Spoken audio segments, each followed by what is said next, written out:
There should be a company called like haters.com where you could launch, I share this with people and my wife. This is like one of the things that we had in common that which is we both were kids back in the day who had access to the internet who would search and get on rotten.com. And I was explaining to them what rotten.com was. And there could easily be like a hater.com that's very similar to rotten.com. Where you go on the website, you just look at a bunch of just haters all over around the world where they post their pictures or comments and you're there just for the hate, right? That's what you're getting. And then you just have advertising to the haters. But that's what kind of like reminds me of. And I absolutely feel like there's people that would, if you watch the QAnon documentary, that's essentially what it was. Yeah, I was going to say, I think you just described QAnon. Let's advertise specifically to these people with hate in their hearts. Yes. This is literally the blueprint was like I was like, either this dude is the first digital, he's the first like digital cult leader, or this is like a haters are us website, But man, that is true. QAnon did do that. But my point, right? You should get it. Haters.com. Haters.com would rebranded. Boom. Yeah, I would feel better knowing that like I was arguing with someone who consented to be argued with. Because sometimes I will lash, and this just recently happened. I lashed out, talking again about the Houston Reddit board. I lashed out at someone. No, this was just, I think, on a Reddit politics board, who was basically being rude about all the crap that we're having to kind of go through because of our politicians here in Texas. And they were like, well, you get what you vote for. And I responded like, hey, come on, dude. We're like fighting for our lives down here. Not all of us are idiots. And I was like, I don't need your sarcasm isn't helping, or your condescension isn't helping. And then he wrote me back like a private message where he had like donated $5 to a charity in my name. It was like, sorry, I was having a bad day. And so like, that's the kind of like thing I'm like, a good thing came from that, but I feel like aghast that I made this guy feel so bad that he felt like he had to go donate to charity to clear his conscience because I called him a name on Reddit. That's awesome. See, now that could be a component of it. Haters.com is to engage in the argument and the hating.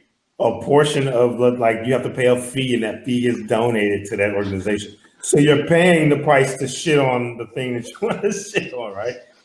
So that everybody's hands are covered. But that does sound awesome. And I search on Reddit a lot, man. Reddit is a pretty interesting, company, and just alone. And there's one I always ask myself. I can't imagine the types of support questions they get, because everybody who goes here is somebody who wants to just blast out long, descriptive opinions or complaints. So I can't imagine the type of real complaints Reddit get. Yeah. I feel like for every complaint, there's 5 death threats that they get. Yeah, man. Don't get me wrong. I can't think of a reason that's worse than what happens when you do strip away the freedom of speech. But everything in between, man, there's just some weird things that we all do as humans when we have access to something like that. And just kind of like our comments section, for example. Yeah. We went a little later last podcast, and somebody named herself Queen of England basically kept asking for nigger dick like 5 times, but it was at the end of the podcast. So it wasn't like it bombed anything. It was kind of like an encore, and somebody's just still going, hey, penis, right? And you're like, well, it's the end, dude. You missed the most important part. He bombing the wrap up part. That's cool with me, but that kind of thing it just happens, right? The show's online. Anybody can come across it. And if they do, it could be a 15-year-old kid eating Skittles talking about nut sauce, right? And he can do that. And, whatever. I feel like this is a good time to bring up the other post that you made, John, about The baby. Oh, not the baby. No, not the baby yet. Not the baby yet. I was talking about the offensive, like, what? Oh my goodness, words escaping me. But yeah, anything like out of bounds in comedy, right? What's out of bounds? Off limits. Yeah.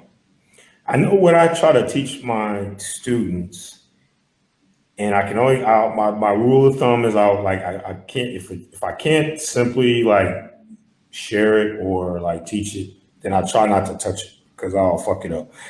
So what I told my students is like, I think every comedian has to find the lines where their line is, and that comes from like with your perspective and your connections, your relationships in your life, and how your mind is shaped, through your own experiences. And to me, I think if they're constantly like educating themselves on the subjects that they want to go after that can be offensive, they'll lower the chances they'll offend somebody because they'll be saying something. They'll be able to determine what's absurd about that thing versus, most of the jokes we've heard have been like passed down, right? Like somebody said them 2-3 generations ago or 5-3 states ago. And, that context is completely different, right? And of course, it doesn't come with any information that you know about it. So it's a joke 20 years ago could be offensive just because of the people who were in power and how they controlled what was, culturally acceptable or not, right? But as far as like offensive and bounds, I think I always share as a comedian, I think you should find that personal line for yourself and you should educate yourself constantly. And if you offend somebody, you should be willing to discover if you're wrong and learn, right? That's the biggest thing. You learn that you're wrong and you learn to change. Cool, right? If you're not willing to change, then yeah, F you, So that's my personal opinion on it. But my question, because everybody has their own, way of looking at it. Some people are a little bit tighter than others,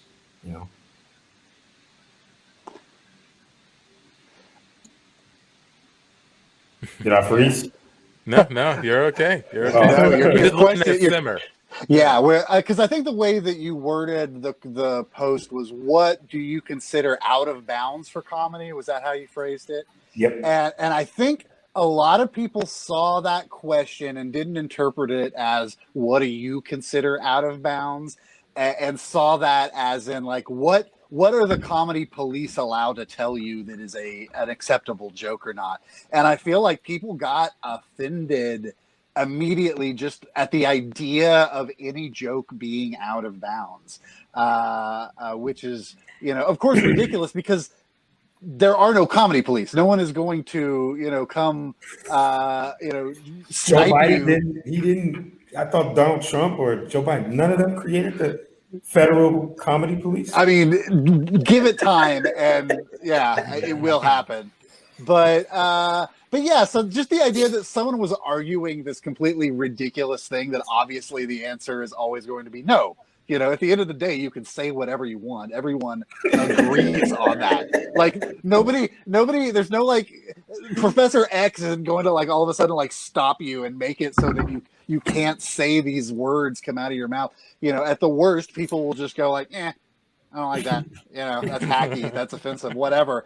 And yeah, it's your job as a comedian to entertain the audience. And if enough of the audience doesn't like what you're saying, it's probably not because it's offensive. It's because it's hacky.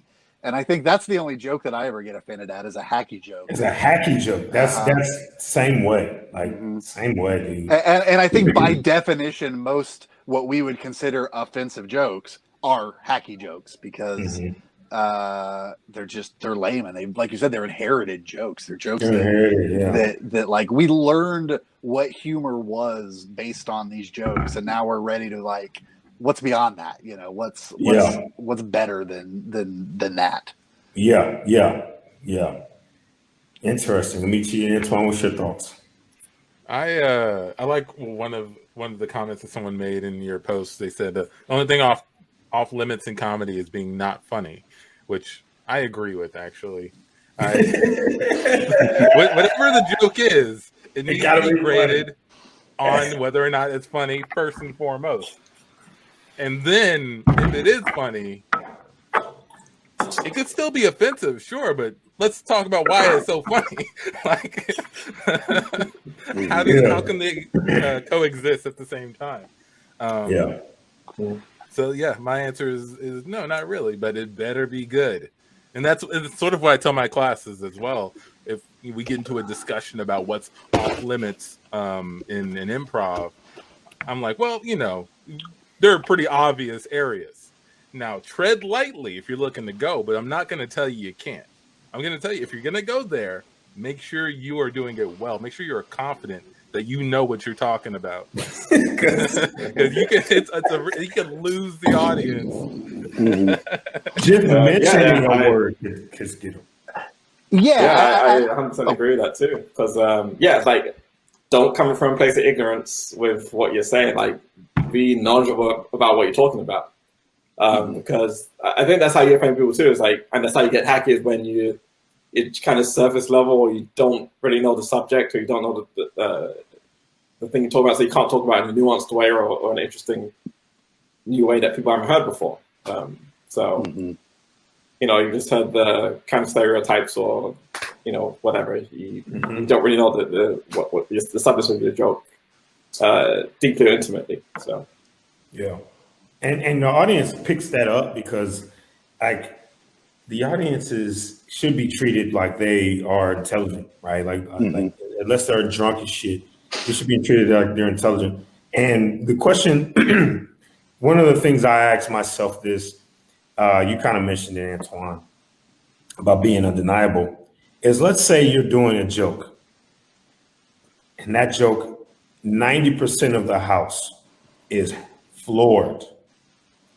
But you have a percentage of people in that audience that are offended, right?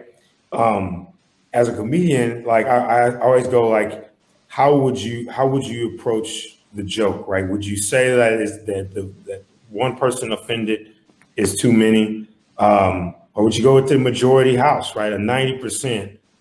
To me, if 50% of the house is laughing, that's a good shot, right? Like, I personally, I don't think it has anything to do with percentage. It has to do, I ask myself, if I was so I imagine the person that would be offended, and I say, if I was in that person's shoes, would I be offended at this?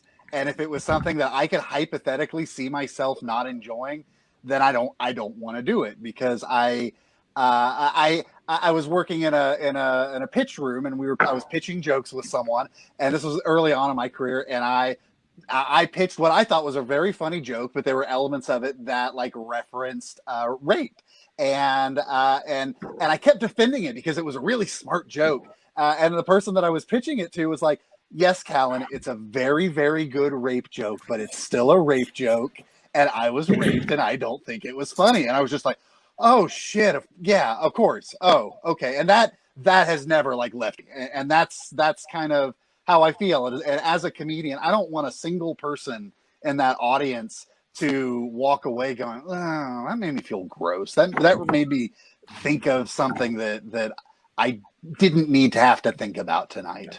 Right. That makes sense. That would be like having like a 1-star rating. You would probably want to make sure that person didn't leave with the wrong kind of concept of where you are, right? And even this, like I always say, I take chances. I'm conscious about the chances I take. Some chances I take, I go, I don't know how anybody's going to feel about this, but I will say this: I am always willing to hear somebody share with me how they feel and and discuss it, because it's not too like malicious. Like, I don't come out of comedy from a place of aggression. Like, I'm not here to shock people and piss them off, and that makes me laugh, right? It's just like a gift I'm giving. So in that sense, I can totally see where you're coming from in that. We cut to Calan coming off stage at a comedy show. Hey, Calan. Hey, how's it going? What's up, Antoine? that was a great set. At first, the crowd looked like they were loving it. I heard a lot of laughs. Yeah, it felt good. Do have to ask you about something. That's me. Yeah, that's they love you, man. Mm-hmm. The thing is, you did like 15 minutes of bald jokes, and you're not bald, and the majority of the audience isn't bald. Mm-hmm. But I feel like that was just a really weird thing to just like hang on. And Amici, he works in the kitchen. You heard a lot of that, right? And, right. I mean, he's I'm not bald, right? Exactly. You're not bald, but Amici, who works in the kitchen, is. And I think you should go and probably apologize to him. Oh, because he was working in the kitchen and he didn't hear my funny bald joke. Oh no, he heard it all. He heard it all. It was 15 straight minutes of bald, which again, kind of. I just work the club. I'm not really a comedian myself. I think it's weird for a guy with hair to do 15 minutes of bald jokes, but that's just me. Anyway, I was just saying, go talk to Amici. Just make sure that nothing is misinterpreted. We like him a lot here. He's worked here for years. Okay, I sure. I'll go make sure Amici is okay with my bald jokes. All right. Thank you. Hey, Amici. Hey, chicken fingers were great tonight. What's up? Are you crying? Yeah. Oh no. I'm very upset right now. Did someone die? No, I heard your set. Oh, you heard my set? Did you hear them chant my name after? I didn't like it. I didn't like it. Oh, you didn't like it? No, you made like 15 straight minutes of bald jokes. I timed it 15 minutes and 22 seconds. That's about right. Yeah, because it's my bald. I call it in my notebook. I write down, in chunks, in 15-minute chunks, and I call that my bald asshole chunk. And that's about right. 15 minutes. The audience loved it, and most of them aren't bald. Right, so, and I am. So I have every right to be offended by this, and I called the FCP, the Federal Comedy Police. Shit. What? Look, man, I got a fucking warrant. Oh shit! Hey, oh my goodness, dude! There's some fucking dudes out there with chickens in their pocket, badges. Have they crossed the road yet? Yes, dude. Crap. Get the fuck out of here! They're gonna kick your ass. Get out of here, dude. I'll open for you. You got to get out of here. I don't want to lose another spot. But the audience, they're calling for an encore. I gotta get back up there. They're going to arrest your ass. Get out of here, man. Look, I don't have any way of understanding why you could have done this to me, Amici. So Calan runs out the back door, down the alley, splashing in puddles on the way. Here's these funny sirens that are going in. It's really funny. He ducks into like an open door into a building, and it seems to be no one really around. He sees like a couple of people sitting at tables, and then there's just a microphone on the stage all by itself. Oh, don't mind if I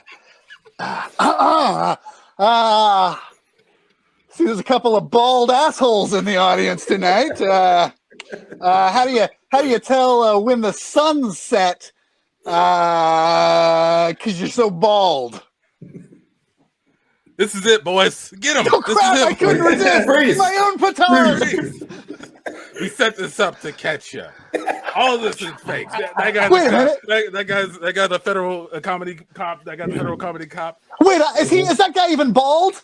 This is entrapment. He's got hair. He's got hair. And scene. That's exactly what would happen if we had comedy police. They would send decoy audience members to arrest people as soon as they got off stage, and it would be the death of comedy.